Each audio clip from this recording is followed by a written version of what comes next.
আমরা এই হোটেলটাতে ছিলাম, হোটেল অম্বিকা। হোটেলটা খুব সুন্দর, তোমরা গিয়েও থাকতে পারো। এখানে সব কিছু ফেসিলিটিস আছে, আর সমুদ্র একদম সামনে, মার্কেটও খুব সামনে। যাই হোক, একরাশ মন খারাপ নিয়ে বেরিয়ে পড়লাম পুরী থেকে। পুরী আসতে যত না আনন্দ হয়, পুরী চলে যাওয়ার সময় প্রচণ্ড মন খারাপ হয় আমাদের সবার। সমুদ্রকে টাটা বলে চলে এলাম। পুরী এখন আর আসবো না ভেবেছি, ইভানটা একটু বড় হোক, মোটামুটি 3-4 বছর পরে আবার আসবো। পুরী এমন একটা জায়গা যেখানে বারবার সবার যেতে ইচ্ছা করে।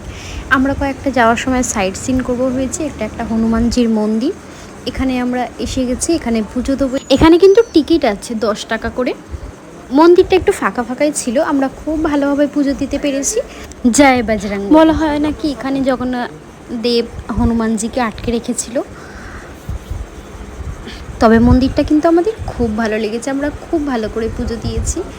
ইভান তো চারিদিকে বারে বারে তাকিয়ে তাকিয়ে দেখছিল। তো পুজো দেওয়া হয়ে গেছে, এবার আমরা টুকটাক সাইট সিন করবো, বাড়ির পথে রওনা দেবো।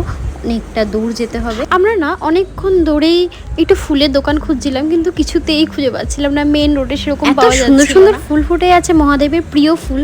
ওখান থেকে তুলেই বরমশাই বললো আমি ওখান থেকে তুলেই মহাদেবকে দেবো। এখন যাচ্ছি আমরা নেক্সট সাইট সিনে।